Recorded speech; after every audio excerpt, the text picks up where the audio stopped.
আমার ভাইরা, আমার বন্ধুগণ, আল্লাহ রাব্বুল আলামিন কোরআনে কারীমের মধ্যে সূরা আল ইমরানের মধ্যে আল্লাহ রাব্বুল আলামিন ঘোষণা দিয়ে বললেন, লা ইয়াত্তাখিদিল মুমিনুনাল কাফিরিনা আউলিয়া মিন দুনিল মুমিনিন। চিৎকার দিয়ে বলুন আল্লাহু আকবার। আল্লাহ রাব্বুল আলামিন ঘোষণা দিয়ে বললেন, দুনিয়ার কোন মুমিন বান্দা কাফের মুশরিকদেরকে বন্ধু হিসাবে গ্রহণ করবে না।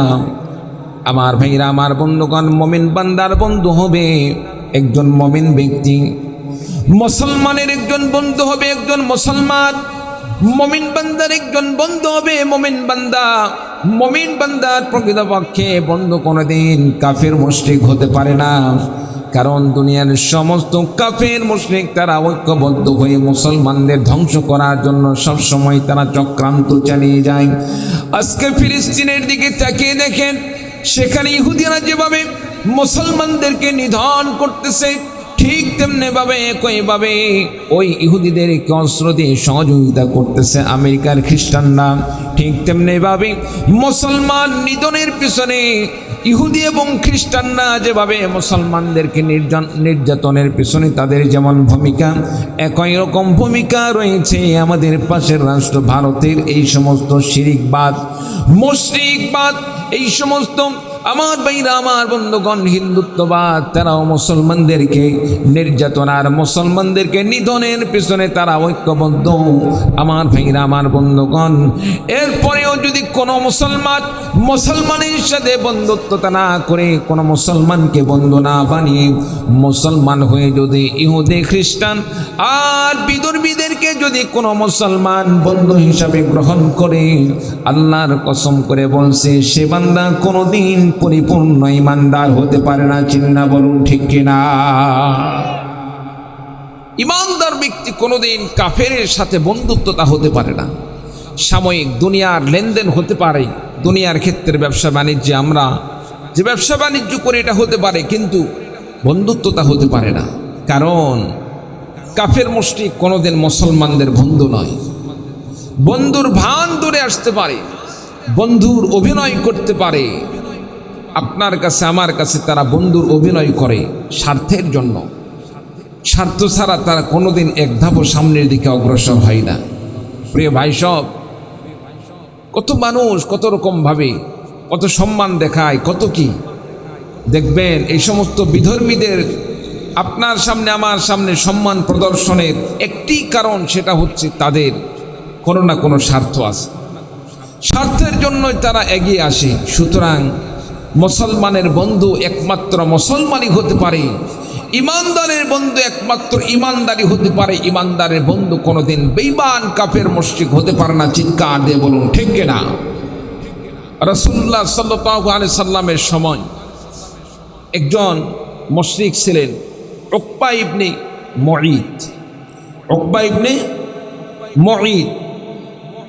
একজন সম্ভ্রান্ত ঘরের তিনি সন্তান ছিলেন, যদিও কাফের মুশরিক।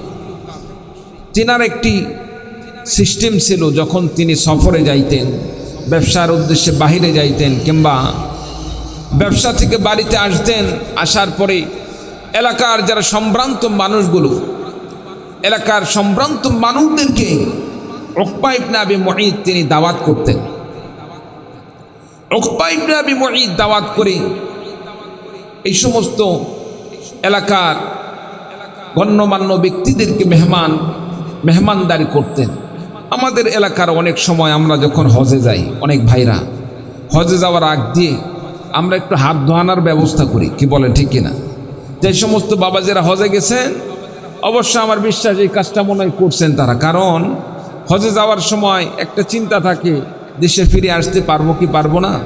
আত্মীয় স্বজন এবং এলাকার যারা মুরব্বী আছে তাদেরকে ডেকে একসঙ্গে একটু খাওয়ানোর ব্যবস্থা এবং তাদের কাছ থেকে দোয়ার ব্যবস্থা নেওয়া। কি বলেন ভাই, এরকম করে কি করে না?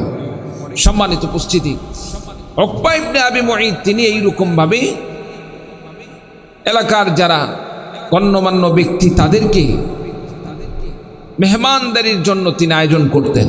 মেহমানদারি আয়োজন করলেন। আমার নবী সাল্লাল্লাহু আলাইহি সাল্লাম তিনি যদিও তাদের ধর্মের না, কিন্তু আমার নবী তো কোনো একটি এমন একটি পরিবার থেকে উঠে আসেন নাই যেই পরিবারের কোনো পরিচিতি নাই। আমার নবীকে তো আল্লাহ রাব্বুল আলামিন দুনিয়ার শ্রেষ্ঠ বংশ থেকে আল্লাহ রাব্বুল আলামিন দুনিয়াতে আসার ব্যবস্থা করে দিয়েছেন। সুবহানাল্লাহ। কুরাইশ বংশকে বাদ দিয়ে দুনিয়াতে সম্ভ্রান্ত কোনো বংশের পরিচয় হবে এটা কখনোই হতে পারে না।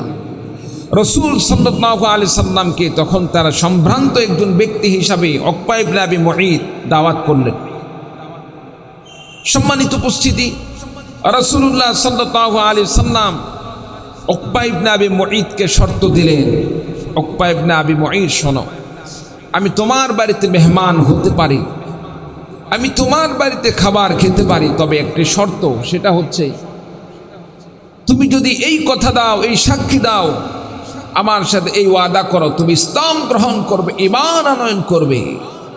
ঈমান আনার যদি তুমি শর্ত দাও, তাহলে আমি তোমার বাড়িতে মেহমান হব, খাবার খাবো। চিৎকার দিয়ে বলুন সুবহানাল্লাহ।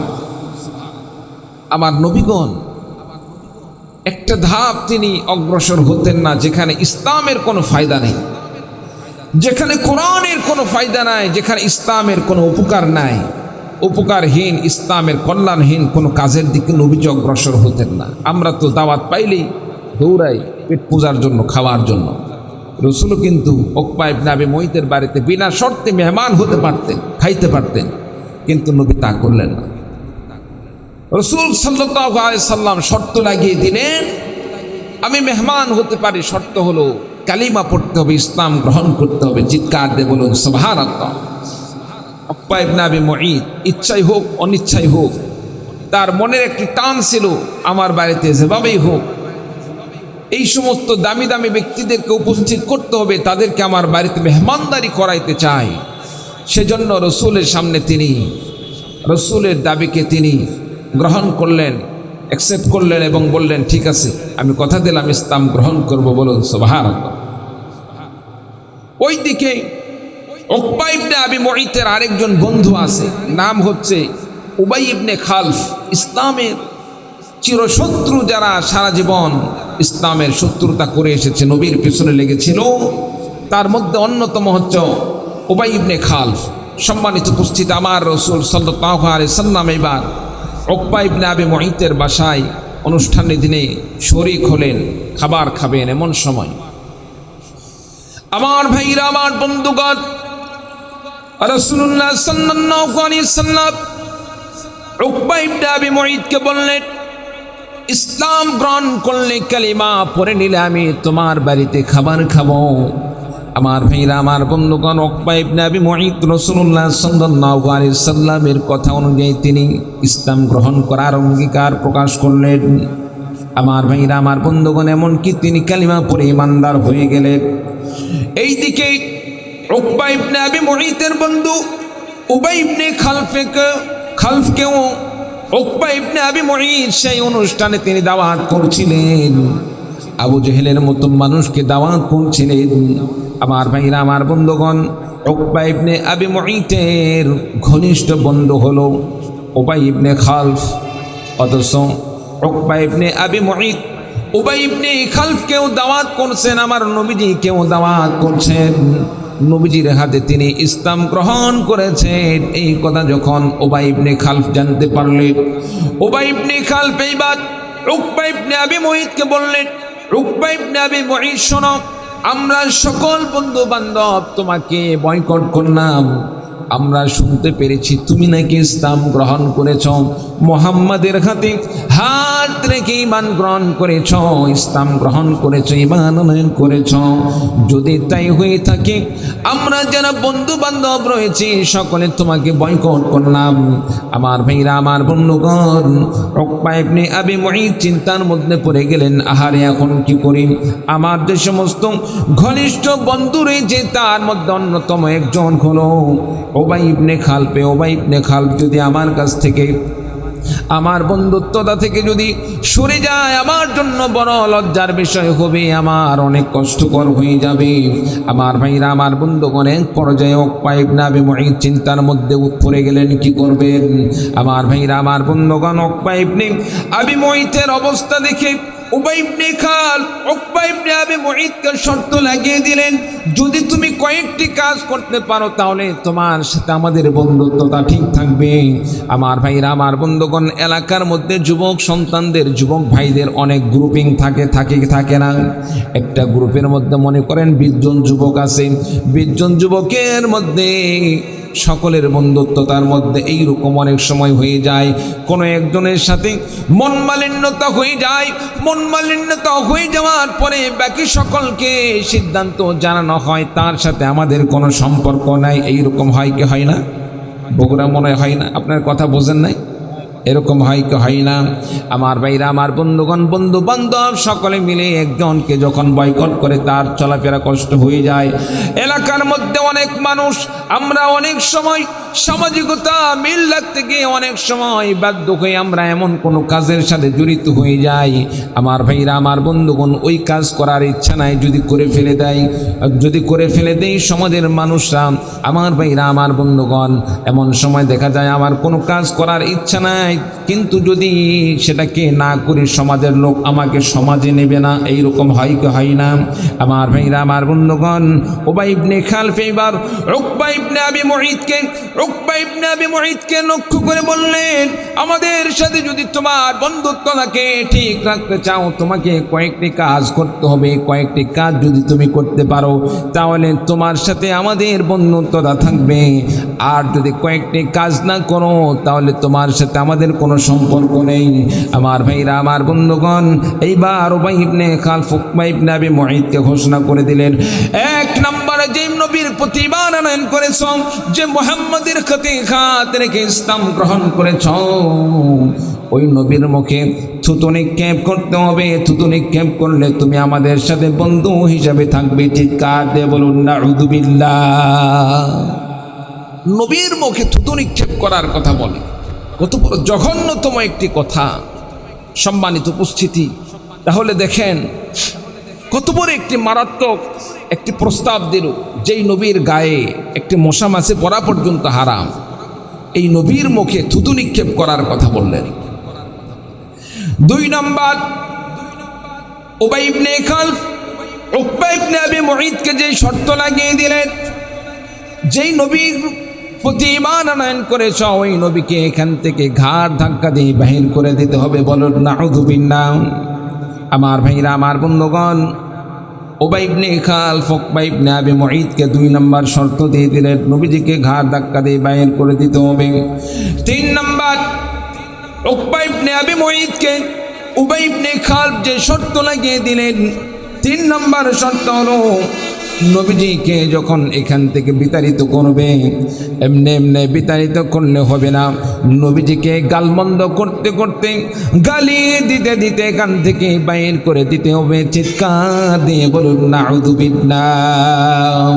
আমার ভাইরা, আমার বন্ধুগণ, উবাই ইবনে খালফ এবং উকবা ইবনে আবু মুঈতের মধ্যে সম্পর্কটা অনেক ঘনিষ্ঠ থাকার কারণে আমার ভাইরা, আমার বন্ধুগণ, উকবা ইবনে আবি মুঈত এক পর্যায়ে নিজের বন্ধুর সাথে বন্ধুত্বতা ঠিক রাখার জন্য তিনি রাসূলুল্লাহ সাল্লাল্লাহু আলাইহি সাল্লাম সম্পর্কে উবাই ইবনে খালফ যে 3টি প্রস্তাব দান করলেন, 3টি প্রস্তাবকে তিনি মানার জন্য তিনি সিদ্ধান্ত গ্রহণ করলেন। আমার ভাইরা, আমার বন্ধুগণ, সঙ্গে সঙ্গে তিনি রাসূলুল্লাহ সাল্লাল্লাহু আলাইহি সাল্লামের চেহারার দিকে থুতু নিক্ষেপ করলেন। আমার ভাইরা, আমার বন্ধুগণ, নবীজি সাল্লাল্লাহু আলাইহি সাল্লামের শরীরে যখন থুতু নিক্ষেপ করলেন, থুতু নিক্ষেপ করার সঙ্গে সঙ্গে থুতু নবীজির গায়ে তো লাগা তুরের কথা, থুতুটি রাসূল সাল্লাল্লাহু আলাইহি সাল্লামের চেহারায় না লাগে ওই থুতুটো ফিরে এসে উকবা ইবনে আবি মুঈতের গায়ে লেগে গেল। বলুন সুবহানাল্লাহ। রাসূলুল্লাহ সাল্লাল্লাহু আলাইহি সাল্লামের চেহারায় থুতু নিক্ষেপ করলেন, কিন্তু সেই থুতুটা আল্লাহ পাক কুদরতিভাবে ফিরিয়ে উকবা ইবনে আবি মুঈতের চেহারার মধ্যে আল্লাহ রাব্বুল আলামিন লাগিয়ে দিলেন। সকল ক্ষমতার মালিককে। চিৎকার দিয়ে বলুন কে? যেই থুতু উকবা ইবনে আবি মুইত রসুলের চেহারায় মারলেন, এই থুতু সেখানে পৌঁছানোর দায়িত্ব কার? এই শক্তি কার? আল্লাহ। এখন আল্লাহ যদি বলে থুতু উকবা ইবনে আবি মুইতের মুখের মধ্যে যে লালাটা দান করেছে, এটা তো আমি আল্লাহ পাক দান করেছি। এই লালা থুতু নিক্ষেপ করা তো পরের কথা, আমি আল্লাহ যদি তার মুখটাকে বন্ধ করে দেই, উকবা ইবনে আবি মুইতের কিছু করার আছে? কিছু করার আছে? কিছু করার নেই। আমার ভাইরা, আমার বন্ধুগণ, যে উকবা ইবনে আবি মুইত আবার নবী বিশ্ব নবী সাল্লাল্লাহু আলাইহি সাল্লামের চেহারার দিকে থুতু নিক্ষেপ করলেন, নবীকে ভালোবেসে নবীকে মোহাব্বত করে দাওয়াত করছিলেন, কিন্তু খারাপ সঙ্গের কারণে, খারাপ বন্ধুর সাথে বন্ধুত্বটা টিকে রাখার জন্য একজন সৎ বন্ধু রাসূল সাল্লাল্লাহু আলাইহি সাল্লামকে গ্রহণ করেছিল। খারাপ বন্ধুকে সাপোর্ট করার জন্য, খারাপ বন্ধুকে সেভ করার জন্য একজন সৎ বন্ধুকে ত্যাগ করতে হচ্ছে, সৎ বন্ধুকে, নেককার বন্ধুকে ছেড়ে দেওয়া লাগতেছে। আমার বন্ধুগণ, এবার উকবা ইবনে আবি মুইত যখন উবাই ইবনে খালফের কথা অনুযায়ী আমার নবীর চেহারার দিকে থুতু নিক্ষেপ করলেন, থুতুটা রাসূলুল্লাহ সাল্লাল্লাহু আলাইহি সাল্লামের চেহারায় লাগাতো দূরের কথা, আল্লাহ রাব্বুল আলামিন কুদরতিভাবে ওই থুতুটাকে নবীদের চেহারায় না লাগিয়ে উকবা ইবনে আবি মুইতের চেহারার মধ্যে আল্লাহ রাব্বুল আলামিন লাগার ব্যবস্থা করে দিলেন। বলুন সুবহানাল্লাহ। কিতাবের মধ্যে লেখা হয় আল্লাহ রাব্বুল আলামিন ওই থুতু থেকে উকবা ইবনে আবি মুইতকে এমন একটি রোগ দান করলেন, আল্লাহ রাব্বুল আলামিন সেই থুতু থেকে উকবা ইবনে আবি মুইতের চেহারার মধ্যে এমন একটি রোগ দান করলেন, যে রোগ থেকে এক পর্যায়ে উকবা ইবনে আবি মুইত দুনিয়া থেকে বিদায় নিয়ে চলে গেলেন, ইন্তেকাল হয়ে গেল, দুনিয়াতে বেঁচে থাকার মতো কোনো তার সুযোগ থাকলো না। বলুন নাউযুবিল্লাহ। সম্মানিত উপস্থিতি, রাসূলুল্লাহ সাল্লাল্লাহু আলাইহি সাল্লামের চেহারায় যেই থুতুটি নিক্ষেপ করছিলেন, সেই থুতুটা আল্লাহ পাক কুদরতিভাবে উকবা ইবনে আবি মুইতের চেহারার মধ্যে ফিরিয়ে দিলেন, আর সেই থুতু থেকে আল্লাহ রাব্বুল আলামিন এমন একটি রোগ দান করলেন, যেই রোগের কারণে আল্লাহ পাক তার মৃত্যুর ব্যবস্থা করে দিলেন। সম্মানিত উপস্থিতি, অথচ উকবা ইবনে আবি মুইত যদি চিন্তা করতেন, একটাবার চিন্তা করতেন, বন্ধু বান্ধব দুনিয়াতে অনেক থাকে, অনেক বন্ধু বান্ধব দুনিয়ার স্বার্থের জন্য কাটিয়ে যায়, সেই জায়গায় খারাপ বন্ধুকে যদি বাদ দিয়ে ভালো বন্ধু হিসাবে বিশ্বনবীকে রেখে দিতেন, ভালো বন্ধু হিসাবে বিশ্বনবীকে যদি রেখে দিতেন, উকবা ইবনে আবি মুইত দুনিয়াতেও সফল হতেন, আখিরাতেও সফল হতেন। চিৎকার দিয়ে বলুন ঠিক কিনা? আমার ভাইরা, আমার বন্ধুগণ, ঠিক তেমনি ভাবে দুনিয়াতে চলতে ফিরতে আমাদের বন্ধু বান্ধব নিয়ে চলতে হয়, বন্ধু ছাড়া আমরা চলতে পারি না। আপনার আমার বন্ধু কেমন হওয়া দরকার? আপনার আমার বন্ধু হওয়া দরকার এমন বন্ধু, যেই সমস্ত বন্ধু আপনাকে আমাকে জান্নাতের পথে নিয়ে যাবে, আপনাকে আমাকে নামাজের দিকে নিয়ে যাবে। আজান হয়ে যায়, আজান হয়ে যাওয়ার সঙ্গে সঙ্গে বন্ধু মসজিদের দিকে আহ্বান করে, বন্ধু চলো নামাজ পড়ে আসি, সামনে আসতেছে রমাদান মাস, রমাদান মাসে বন্ধু বন্ধুকে ডাকবে, বন্ধুরে চলো রোজা রাখি। আমার ভাইরা, আমার বন্ধুগণ, আরো এরকম কিছু বন্ধু বান্ধব আছে, এমন কিছু বন্ধু বান্ধব আছে যারা রমাদান আসলে রমাদান মাসে রোজা রাখার পরিবর্তে বন্ধুকে ডাক দিবে, বন্ধু চলো অমুক জায়গায় গেলে গোপনে গোপনেও বোতল পাওয়া যায়, বোতল পাওয়ার সুযোগ আছে। এরকম বন্ধু আছে না নাই? অনেক বন্ধু এরকম আছে, নামাজের সময় নামাজ বাদ দিয়ে বলবে, বন্ধু চলো একটু আড্ডা দিয়ে আসি, একটু টান দিয়ে আসি। সম্মানিত উপস্থিতি, এই সমস্ত বন্ধু দুনিয়াতে সাময়িক কিছু সময় এই সমস্ত বন্ধুদের সাথে আনন্দ উৎসব করা যায়, মজা পাওয়া যায়। দুনিয়ার জীবনটাই কি আমাদের শেষ? কথা বলেন এ ভাই, এদিকে একটু তাকান। দুনিয়ার সময়টা, জিন্দেগিটা কি আমাদের শেষ নাকি? দুনিয়ার জিন্দেগি শেষ নয়, আমাদেরকে ইন্তেকাল করতে হবে, মৃত্যুবরণ করতে হবে। মৃত্যুর পরে আরেকটি জগৎ আছে, সেই জগতে আপনাকে আমাকে আল্লাহ পাকের সেই জান্নাতে যেতে হবে। আল্লাহর জান্নাতে যেতে চাইতে হলে আমাদেরকে আল্লাহর জান্নাতে যাওয়ার কাজ করতে হবে। চিল্লা বলুন ঠিক কিনা? আমার ভাইরা, আমার বন্ধুগণ, উকবা ইবনে আবি মুইত দুনিয়া থেকে বিদায় নিয়ে চলে গেলেন। উকবা ইবনে আবি মুঈতের ইন্তেকালের পরে তার কি অবস্থা হবে? হাসরের ময়দানে আপনাকে আমাকে আল্লাহ তাআলা কিয়ামতের ময়দানে উঠাবেন। উকবা ইবনে আবি মুঈতকেও সেদিন আল্লাহ রাব্বুল আলামিন কিয়ামতের ময়দানে আল্লাহ পাক সেদিন উঠাবেন। আমার ভাইরা, আমার বন্ধুগণ, সেদিন উকবা ইবনে আবি মুঈতের কি অবস্থা হবে আল্লাহ রাব্বুল আলামিন কোরআন কারীমের মধ্যে সে কথা স্পষ্ট ভাষায় জানিয়ে দিয়েছেন। উকবা ইবনে আবি মুঈতের শাস্তি কি হবে আল্লাহ রাব্বুল আলামিন কোরআন কারীমের মধ্যে ঘোষণা দিয়ে বলেছেন। আমার ভাইরা, আমার বন্ধুগণ, উকবা ইবনে আবি মুঈত যে জঘন্যতম কাজ করলেন, সৎ বন্ধু ছেড়ে দিয়ে একজন খারাপ বন্ধুকে বন্ধু হিসাবে গ্রহণ করে চললেন। আমার ভাইরা, আমার বন্ধুগণ, উকবা ইবনে আবি মুঈতের আখিরাতে আল্লাহ রাব্বুল আলামিন কঠিন শাস্তির ব্যবস্থা রেখেছেন। যে শাস্তির ব্যবস্থা আল্লাহ পাক আখিরাতে তার জন্য যে শাস্তির ব্যবস্থা করে রেখেছেন সেটা কোরআন কারীমের মধ্যে আল্লাহ রাব্বুল আলামিন বর্ণনা করে দিয়েছেন। ইনশাআল্লাহ আপনাদের সামনে সেই শাস্তির কথা বলবো, অবশ্যই বলবো। কোন কোন ভাই উকবা ইবনে আবি মুঈতের শাস্তির কথা শুনতে রাজি আছেন? একটু তো হাত তুলে আল্লাহকে দেখিয়ে দিন। লিল্লাহি তাকবীর। আল্লাহ তাআলা আমাদের সকলকে কবুল করুন, আমিন। সম্মানিত উপস্থিতি, উকবা ইবনে আবি মুঈতকে আল্লাহ কি শাস্তি দান করবেন, তার কি অবস্থা হবে, অবশ্য আপনাদের সামনে আমি বলে দেব। এর আগে আপনাদের সামনে একটু আলোচনা করে আসি। আপনি আমি মুমিন বান্দা, আপনি আমি মুসলমান, আপনি আমি মুমিন বান্দা। মুমিন বান্দা কি কি কাজ করলে মুমিন বান্দার সফলতা আছে, মুমিন বান্দা কোন কোন কাজ করলে সফল কাম হবে সেটা জানার দরকার আছে না নাই? কথা বলেন, কথা বলেন ভাই। মুমিন বান্দা কোন কোন আমল করলে, কি কি কাজ করলে মুমিন বান্দা সফল কাম হবে, আমার আল্লাহ পাক কোরআনে কারীমের মধ্যে সে ঘোষণা দান করছেন কি করেন নাই? দান করছেন কি করেন নাই? আল্লাহ পাক ঘোষণা করে দিয়েছে। আমার ভাইরা, আমার বন্ধুগণ, রাসূলুল্লাহ সাল্লাল্লাহু আলাইহি ওয়াসাল্লাম হাদিস শরীফের মধ্যে ঘোষণা দিয়ে বলেন, আল্লাহ রাব্বুল আলামিন সূরাতুল মুমিনুনের মধ্যে আল্লাহ পাক সূরাতুল মুমিনুনের প্রথম 10টি আয়াত নাযিল করেছেন। নবীজির উপরে 10টি আয়াত নাযিল করলেন। আল্লাহর নবী বলেন, আল্লাহ রাব্বুল আলামিন সূরাতুল মুমিনুনের এই 10টি আয়াত নাযিল করেছেন। 10টি আয়াতের মধ্যে মুমিন বান্দাদের জন্য আল্লাহ রাব্বুল আলামিন এমন কিছু গুণের কথা বললেন, কোন বান্দা যদি এই সমস্ত গুণগুলো অর্জন করতে পারে, মুমিন বান্দার গুণগুলো যদি কোরআনে কারীমের মধ্যে আল্লাহ রাব্বুল আলামিন যে গুণের কথা বললেন, এই গুণগুলো যদি কোনো মুমিন বান্দা অর্জন করতে পারে, আল্লাহ রাব্বুল আলামিন ঘোষণা দিয়ে বলেন, ওই বান্দার ইন্তেকালের পরে আল্লাহ রাব্বুল আলামিন বান্দাকে জান্নাতের মেহমান বানিয়ে দিবেন, জান্নাতুল ফিরদাউসের মেহমান বানিয়ে দিবেন।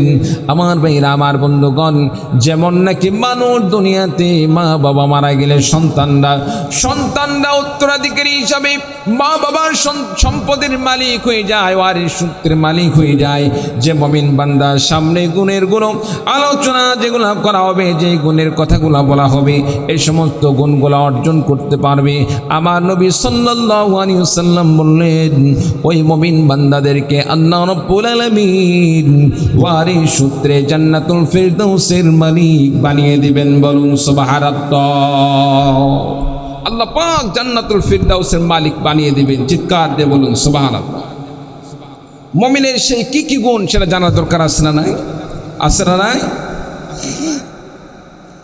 আমার ভাইরা, আমার বন্ধুগণ, আল্লাহ রাব্বুল আলামিন কোরআনে কারীমের মধ্যে ঘোষণা দিয়ে বলেন, কদ আফলাহাল মুমিনুনাল্লাযীনা হুম ফি সালাতিহিম খাশিউন। চিৎকার দিয়ে বলুন আল্লাহু আকবার। আল্লাহ রাব্বুল আলামিন ঘোষণা দিয়ে বলেন, ওই সমস্ত মুমিন বান্দা সফল কাম, قد أفلح المؤمنون الذين هم في صلاتهم خاشعون। যে সমস্ত মুমিন বান্দারা নামাজের সময়, সালাত আদায়ের সময়, নামাজ কায়েমের সময়, নামাজ আদায়ের সময় যে সমস্ত মুমিন বান্দারা নামাজের ভিতরে বিনয় হয়, নামাজের মধ্যে যারা একাগ্রতার সাথে নামাজ আদায় করে, নামাজের সময় এদিক সেদিক তাকাতাকি করে না, নামাজের সময় দুনিয়ার কোনো চিন্তা নাই, নামাজের সময় নয়, দুনিয়ার কোনো টেনশন নাই, ব্যবসার চিন্তা নাই। নামাজের সময় একমাত্র তার মনোনিবেশ থাকে আল্লাহ পাকের দিকে। আল্লাহ রাব্বুল আলামিন আমাকে দেখতেছেন। আমার ভাইরা, আমার বন্ধুগণ, কোনো বান্দা যদি নামাজের মধ্যে এমন একাগ্রতার সাথে, এমনভাবে যদি সে ধৈর্যের সাথে নামাজ আদায় করে, খুশু খুজুর সাথে নামাজ আদায় করে, আমার আল্লাহ রাব্বুল আলামিন ঘোষণা দিয়ে বলেন, ওই সমস্ত মুমিন বান্দা সফল কাম। যে সমস্ত মুমিন বান্দারা নামাজের মধ্যে একাগ্রতার সাথে নামাজ আদায় করে, দুনিয়ার কোনো দিকে ভ্রুক্ষেপ করে না। বলুন সুবহানাল্লাহ। নামাজের মধ্যে যারা খুশু খুজুর সাথে নামাজ আদায় করে, নামাজের মধ্যে ধৈর্যতার সাথে নামাজ আদায় করে, নামাজ আদায়ের সময় তার মনোনিবেশ থাকে আল্লাহর দিকে। একটি জিনিস মাথায় কাজ করে, আমি নামাজ পড়তেছি। নবীজি তো বলেছেন এমনভাবে নামাজ পড়ো যেভাবে নামাজ পড়লে তুমি আল্লাহকে দেখতে পাবে। আরে বান্দা, তোমার নামাজ, তোমার একিন যদি ওই পর্যায়ে না যায় যেই নামাজ দিয়ে তুমি আল্লাহকে দেখতে পাচ্ছ না, তবে মনে রেখো আল্লাহ পাক তোমার নামাজ দেখতেছে। চিৎকার দিয়ে বলুন সুবহানাল্লাহ। আল্লাহ পাক আমাদের নামাজ দেখেন কি দেখেন না? জোরে বলেন, দেখেন কি দেখেন না? আল্লাহ রাব্বুল আলামিন আপনার আমার প্রত্যেকের নামাজ আল্লাহ রাব্বুল আলামিন দেখেন। আপনি আমি কিভাবে নামাজ আদায় করি।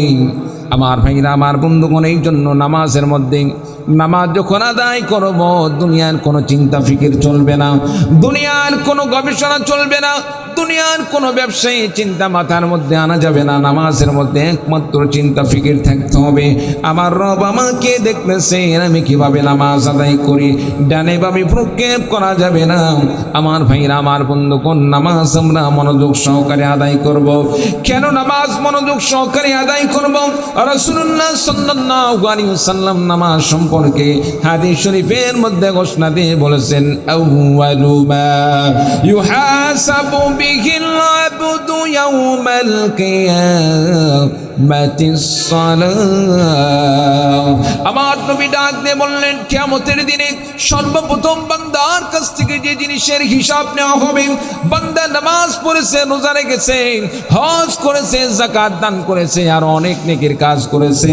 আমার ভাইরা, আমার বন্ধুগণ, নামাজ বান্দার জন্য আল্লাহ রাব্বুল আলামিন আখিরাতে যখন হিসাব নেবেন, হিসাবের সময় কোন আমল দিয়ে হিসাব শুরু করা হবে? হজ দিয়ে শুরু করা হবে? না না না, হজের মতো আমল দিয়ে আল্লাহ পাক হিসাব শুরু করবেন না। যাকাতের মতো আমল দিয়ে আল্লাহ রাব্বুল আলামিন হিসাব শুরু করবেন না। আমার ভাইরা, আমার বন্ধুগণ, রমাদানের রোজা এমন বরকতময় একটি রোজা আল্লাহ রাব্বুল আলামিন দান করেছেন, একটি ইবাদত দান করেছেন। রমাদানের রোজা দিয়ে আল্লাহ পাক বান্দার আমলের হিসাব শুরু করবেন না। আমার ভাইরা, আমার বন্ধুগণ, যতই নেককার ইবাদত থাকুক না কেন, অন্য কোন ইবাদতের কথা আমার নবীজি বললেন না। আমার নবীজি ঘোষণা দিয়ে দিলেন, বান্দার সর্বপ্রথম যেই জিনিসের হিসাব নেওয়া হবে সেটা হলো আউয়ালু মা ইউহাসাবু বিহিল আবদু ইয়াউমাল কিয়ামাতিস সালাহ। কিয়ামতের ময়দানে বান্দার জন্য সর্বপ্রথম আমলের যেই হিসাব শুরু করা হবে, যে আমল দিয়ে হিসাব শুরু করা হবে সেটা অন্য কিছু নয়, সে আমলটা হবে নামাজ আর নামাজ। চিৎকার দিয়ে বলুন সুবহানাল্লাহ। সম্মানিত উপস্থিতি, আপনার আমার আমলের হিসাব শুরু হবে নামাজ দিয়ে। আচ্ছা বলুন তো দেখি, কোন পরীক্ষার্থী ভাই বা পরীক্ষার্থী ওস্তাদের সামনে, পরীক্ষকের সামনে পরীক্ষা দিতে গিয়ে প্রথম প্রশ্নে যদি সে সঠিক উত্তর দিতে পারে, পরীক্ষকের মন ভালো হয় না খারাপ হয়?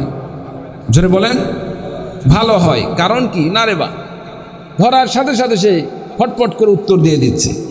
প্রথম 2-3টা যদি আপনি প্রশ্নের উত্তর দিয়ে দিতে পারেন, প্রশ্ন যদি 10টা থাকে, প্রথম 3টা উত্তর দিতে পারলে বাকিগুলো কম এদিক সেদিক হয়তো একটু বাড়িটারে দিয়ে এমনিতে আপনি পার করে দিবে। এরকমই বেশি হয়, কারণ ছাত্র সংখ্যা যদি বেশি হয় পরীক্ষা ওইভাবে নেওয়া যায় না, তার ব্রেনের হিসাব হয়। বিশেষ করে বিশেষ ক্যাডার, এদেরকে যে প্রশ্ন করা হয়, প্রশ্ন আপনাকে যে 2 মিনিট সময় দেওয়া হবে উত্তর দেওয়ার জন্য তা না, প্রশ্ন করার সাথে সাথে ফটফট করে উত্তর দিতে হবে। আখিরাতে আপনার আমার হিসাব হবে এইরকম, প্রত্যেকটা আমলের হিসাব আপনাকে আমাকে যে প্রশ্নগুলো করা হবে, মনে করেন 10টা প্রশ্ন আছে, প্রথম 2, 3টা 4টা 5টা যদি প্রশ্ন আপনি সহজেই যদি আপনি উত্তরগুলো দিতে পারেন, যথার্থ উত্তর দিতে পারেন, হয়তোবা পরীক্ষক পরের প্রশ্নগুলো আপনাকে প্রশ্নই করবে না, কারণ একটাও আটকানো যায় না। সুতরাং বাকি সবগুলো মনে তার ঠিকই আছে, দরকার না, ছেড়ে দাও তারে। সম্মানিত উপস্থিতি, ঠিক তেমনিভাবে বান্দার কিয়ামতের ময়দানে সর্বপ্রথম যে হিসাব হবে সেই হিসাবটা হচ্ছে নামাজ সালাতের হিসাব। কোন বান্দা যদি সালাত ঠিকমতো আদায় করে, আল্লাহ রাব্বুল আলামিন সালাতের হিসাবের উসিলায় আল্লাহ পাক অন্যান্য হিসাবগুলো তার জন্য সহজ করে দিবেন। আল্লাহ তাআলা তাকে জান্নাতে যাওয়ার আল্লাহ রাব্বুল আলামিন তার জন্য সহজ করে দিবেন। বলুন সুবহানাল্লাহ। আমার ভাইরা, আমার বন্ধুগণ, নামাজ না পড়লে কি হবে? من ترك صلاة متعمدا فقد كفر। আমার নবী ঘোষণা দিয়ে বললেন, যে বান্দা ইচ্ছাকৃতভাবে এক ওয়াক্ত নামাজ তরক করলো, এক ওয়াক্ত নামাজ ইচ্ছাকৃতভাবে যে ব্যক্তি তরক করলো, সে যেন কুফরি করলো। আমার ভাইরা, আমার বন্ধুগণ, কাফেরদের ঠিকানা হলো জাহান্নাম, মুশরিকদের ঠিকানা হলো জাহান্নাম। আপনি আমি মুমিন বান্দা হয়ে যদি কুফরি করি, কুফরের গুনাহ করি, আল্লাহ রাব্বুল আলামিন সেদিন আপনাকে আমাকে কিভাবে মাফ করবেন? আমলের মধ্যে যদি কুফরি থাকে, শিরকি থাকে, আপনাকে আমাকে জাহান্নামে যেতে হবে। এই জন্য নামাজ আদায় করতে হবে। নামাজ আদায় করব না কেন? নামাজ সম্পর্কে আমার রাসূল সাল্লাল্লাহু আলাইহি সাল্লাম হাদিস শরীফের মধ্যে ঘোষণা দিয়ে বলেন, মিফতাহুল জান্নাতিস সালাহ। কিয়ামতের ময়দানে আল্লাহ রাব্বুল আলামিন বান্দাদের হাতে একটি করে চাবি দান করবেন, যারা ইমানদার বান্দা, যারা জান্নাতি বান্দা। আমার ভাইরা, আমার বন্ধুগণ, আপনি আমি যদি জান্নাতি হয়ে থাকি, জান্নাতি হয়ে থাকলে আমার ভাইরা, আমার বন্ধুগণ, জান্নাতীদের অনেক আমল থাকে। আমলের মধ্যে প্রত্যেকটা আমলের এক একটি বিশেষত্ব রয়েছে। আমার ভাইরা, আমার বন্ধুগণ, আপনি আমি যদি দুনিয়াতে নামাজ আদায় করে থাকি, নামাজ কায়েম করে থাকি, নামাজ আদায়ের মাধ্যমে আল্লাহ রাব্বুল আলামিন আখিরাতে আপনাকে আমাকে একটি চাবি দান করবেন। কারণ জান্নাতের দরজাগুলোতে তালা মারানো থাকবে, জান্নাতের দরজায় তালা মারা থাকবে। এই তালাগুলো খোলার জন্য একটি করে চাবির দরকার। যে ব্যক্তি জান্নাতের মধ্যে প্রবেশ করবে, আল্লাহ রাব্বুল আলামিন বান্দাকে সেই তালার একটি কুদরতি চাবি দান করবেন। আর চাবিটা যে আমল হবে, নবীজি ঘোষণা দিয়ে বলেছেন, সে আমলটাই হলো নামাজ। যার নামাজ আছে, যে সঠিকভাবে নামাজ আদায় করেছেন, আল্লাহ রাব্বুল আলামিন কিয়ামতের ময়দানে ওই বান্দাকে জান্নাতের তালা খোলার জন্য আল্লাহ রাব্বুল আলামিন নামাজ নামক সেই চাবি তার হাতে দান করবেন। বলুন সুবহানাল্লাহ। আমার ভাইরা, আমার বন্ধুগণ, তাহলে আল্লাহ রাব্বুল আলামিন মুমিন বান্দাদেরকে নামাজ দান করেছেন। কোন বান্দা যদি নামাজ আদায় করে, নামাজ সঠিকভাবে আদায় করে, আল্লাহ রাব্বুল আলামিন নামাজের উসিলায় বান্দাকে জান্নাতে যাওয়ার ব্যবস্থা করে দিবেন।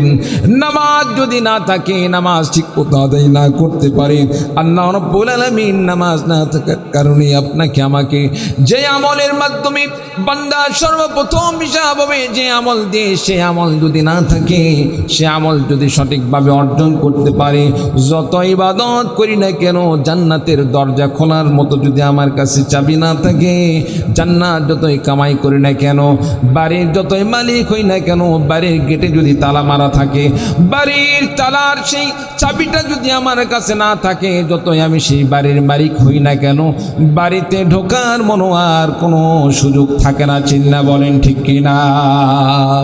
এই জন্য আমাদের জন্য নামাজ পড়তে হবে, নামাজ আদায় করতে হবে। প্রিয় ভাই সব, এখন থেকে ওয়াদা করি, যতদিন পর্যন্ত আল্লাহ রাব্বুল আলামিন আপনাকে আমাকে বেঁচে রেখেছেন, ততদিন পর্যন্ত আমরা 5 ওয়াক্ত নামাজ আদায় করব জামাতের সাথে। কোন কোন ভাই রাজি আছেন একটু নিয়ত করে আল্লাহ তাআলাকে দেখিয়ে দিন। লিল্লাহি তাকবীর, লিল্লাহি তাকবীর। বা সত্যমান আল্লাহ কবুল করুন, সকল বলে আমিন। আমার ভাইরা, আমার বন্ধুগণ, আলোচনার মধ্যে আপনাদের সামনে শুরুতে যেই কথা বলেছিলাম, আমাদের বন্ধু যখন গ্রহণ করব, বন্ধু বান্ধব এমন হওয়া দরকার যে সমস্ত বন্ধুগুলো আমাদের আখিরাতে জান্নাতে নিয়ে যাবে, জান্নাতে যাওয়ার জন্য বন্ধু হিসাবে দুনিয়াতে বন্ধুত্ব তার পরিচয় দান করবে। যে সমস্ত বন্ধুদেরকে গ্রহণ করলে, বন্ধু হিসাবে মানলে তাদের মাধ্যমে জান্নাতের রাস্তা পাওয়া যায়, এমন বন্ধু আমাদেরকে ধরতে হবে। আর যে সমস্ত বন্ধুদের কারণে আমাদের রাস্তা জাহান্নামের দিকে নিয়ে যায়, এই সমস্ত বন্ধুদেরকে আমাদেরকে বর্জন করতে হবে। যেমন উকবা ইবনে আবি মুঈত রাসূল সাল্লাল্লাহু আলাইহি সাল্লামকে বাদ দিয়ে, উকবা ইবনে আবি মুঈত রাসূল সাল্লাল্লাহু আলাইহি সাল্লামকে বন্ধু হিসাবে পাওয়ার পরেও সে নবীজিকে বাদ দিয়ে উমাইয়া ইবনে খালফকে বন্ধু হিসাবে গ্রহণ করেছে, যার কারণে আল্লাহ রাব্বুল আলামিন দুনিয়াতে তো তার শাস্তি দান করেছেন, আখিরাতে তার কি শাস্তি হবে আল্লাহ রাব্বুল আলামিন সেই শাস্তির কোরআনে কারীমের মধ্যে আল্লাহ পাক শাস্তির কথা স্পষ্ট ভাষায় জানিয়ে দিয়েছেন। ওয়া ইয়াউমা ইয়া'আদ্দু যালিমু আলা ইয়াদাইহি ইয়াকুলু ইয়া লাইতানি ইত্তাখাযতু মা'আর রাসূলি সাবিলা। কিয়ামতের ময়দানে উকবা ইবনে আবি মুঈতের এমন আল্লাহ রাব্বুল আলামিন আযাবের ব্যবস্থা করবেন। হাসরের ময়দানে যখন উকবা ইবনে আবি মুঈত উঠবে, উকবা ইবনে আবি মুঈত হাসরের ময়দানে ওঠার পরে দুই হাতের আঙ্গুলগুলো মুখের ভিতরে দিবে, মুখের ভিতরে দিয়ে চাবাইতে থাকবে, চাবাইতে থাকবে, আর সেদিন আফসোস করে করে বলতে থাকবে, ইয়াকুলু ইয়া লাইতানি ইত্তাখাযতু মা'আর রাসূলি সাবিলা। হায় আফসোস, বন্ধু হিসেবে যে নবীকে গ্রহণ করেছিলাম, মুহাম্মাদের সাথে যে সম্পর্ক করেছিলাম, বন্ধু হিসাবে আমি তার সাথে বন্ধুত্বতা শুরু করে দিয়েছিলাম। মুহাম্মদ সাল্লাল্লাহু আলাইহি সাল্লামকে যদি আমি বন্ধু হিসেবে ধরে রাখতাম, কতই না আমার জন্য কল্যাণ হতো। ইয়া ওয়াইলাতা লাইতানি লাম নাত্তাখিদ ফুলানান খলিলা। আর সেদিন আফসোস করে করে বলতে থাকবে, হায় আফসোস, আমি যে যাকে বন্ধু হিসেবে পরবর্তীতে আমি অ্যাকসেপ্ট করলাম, উবাই ইবনে খালফকে, যে এমন একজন জঘন্যতম বন্ধুকে, মানুষকে বন্ধু হিসাবে আমি গ্রহণ করেছি, বন্ধু হিসাবে তাকে যদি আমি বন্ধু হিসাবে গ্রহণ না করতাম, কতই না ভালো হতো। আমার ভাইরা, আমার বন্ধুগণের পরে সে সেদিন বলতে থাকবে, লাকাদ আদাল্লানি আনিল যিকরি বা'দা ইয জাআনি ওয়া কানা আশ-শাইতানু লিল ইনসানি খাযুলা। সেদিন উকবা ইবনে আবি মুঈত আফসোস করে করে বলতে থাকবে, হায় আফসোস, আমার কাছে তো জিকির চলে এসেছিল, আল্লাহর কোরআন আমার কাছে চলে এসেছিল, আল্লাহর নবী আমার কাছে চলে এসেছিল, নবীকে তো আমি পেয়ে গিয়েছিলাম, নবীকে তো আমি বন্ধু বানিয়ে ফেলেছিলাম, বন্ধু হিসাবে নবীকে গ্রহণ করেছিলাম। খারাপ বন্ধুকে টিকাইতে গিয়ে, খারাপ বন্ধুকে রাখতে গিয়ে আমি ভালো বন্ধুকে ছেড়ে দিয়েছিলাম। আহারে, সেই বন্ধুকে যদি আমি না ছাড়তাম, আজকে যে বন্ধুকে আমি গ্রহণ করেছি, যেই শয়তান উবাই ইবনে খালফকে আমি গ্রহণ করেছি, লাকাদ আদাল্লানি আনিদ যিকরি বা'দা ইয জাআনি। আমার এমন একজন নেককার বন্ধু আসার পরেও এই শয়তান মার্কা উবাই ইবনে খালফ আমাকে আল্লাহর সেই সঠিক দিন থেকে ফিরিয়ে রেখেছে, সঠিক বন্ধু থেকে আমাকে সরিয়ে রেখেছেন। ওয়া কানা আশ-শাইতানু লিল ইনসানি খাযুলা। আমার ভাইরা, আমার বন্ধুগণ, এখান থেকে আমাদেরকে সিদ্ধান্ত নিতে হবে, শিক্ষা গ্রহণ করতে হবে। শয়তান কোনোদিন মানুষের কল্যাণ চাই না, শয়তান সব সময় মানুষের অকল্যাণ চায়, মানুষের সব সময় খারাপই চায়। আমার ভাইরা, আমার বন্ধুগণ, উবাই ইবনে খালফ চিরজীবন সে রাসূলের শত্রুতা করে গেল, ইসলামের চিরশত্রু হিসেবে কাজ করে গেল। উকবা ইবনে আবি মুঈত উবাই ইবনে খালফকে বন্ধু হিসেবে গ্রহণ করার কারণে এক পর্যায়ে উকবা ইবনে আবি মুঈত বন্ধুর তার অসসার কারণে, শয়তান বন্ধুর আড্ডার কারণে নবীজির মতো মানুষকে বন্ধু হিসাবে পাওয়ার পরেও বন্ধুকে ছাড়তে বাধ্য হলো। আমার ভাইরা, আমার বন্ধুগণ, কিয়ামতের ময়দানে উকবা ইবনে আবি মুঈত এইভাবে দুই হাতের আঙ্গুলগুলো মুখের ভিতর দিয়ে চাবাইতে চাবাইতে আফসোস করতে থাকবে, কিয়ামত সংঘটিত হয়ে যাবে, জাহান্নামে যাওয়া পর্যন্ত এইরকম আযাব চলতেই থাকবে, চলতেই থাকবে। বলুন নাউযু বিল্লাহ। এজন্য আপনার আপনাদের কাছে আমার একটি আপনাদের কাছে আবেদন, সেটা হলো যতদিন পর্যন্ত দুনিয়াতে বেঁচে থাকবো কোনো খারাপ বন্ধু গ্রহণ করব না, সৎ বন্ধু গ্রহণ করব, ইসলামের সাথে সম্পৃক্ততা রাখবো, আলেমদের সাথে সম্পর্ক রাখবো, কোরআনের সাথে সম্পর্ক রাখবো, আলেমরা যে সমস্ত দলের সাথে সম্পৃক্ত তাদের সাথে সম্পর্ক রাখবো। আল্লাহ রাব্বুল আলামিন সৎ বন্ধু গ্রহণ করার কারণে সৎ ব্যক্তিদের সাথে জান্নাতের ব্যবস্থা করে দিবেন। আর অসৎ সঙ্গে সর্বনাশ, অসৎ বন্ধুর সাথে থাকলে জাহান্নামে যেতে হবে। কোন কোন ভাই আলেমদের সাথে থেকে, নেককার বান্দাদের সাথে থেকে জান্নাত পর্যন্ত আলেমদের সাথে যেতে চান, নবী রাসূলদের সাথে জান্নাতে থাকতে চান, দুহাত তুলে আল্লাহকে দেখিয়ে দিন। আল্লাহ রাব্বুল আলামিন আমাদেরকে নবী রাসূলদের সাথে বেহেশতে জান্নাতে কবুল করুন। সকলে বলেন আল্লাহুম্মা আমিন।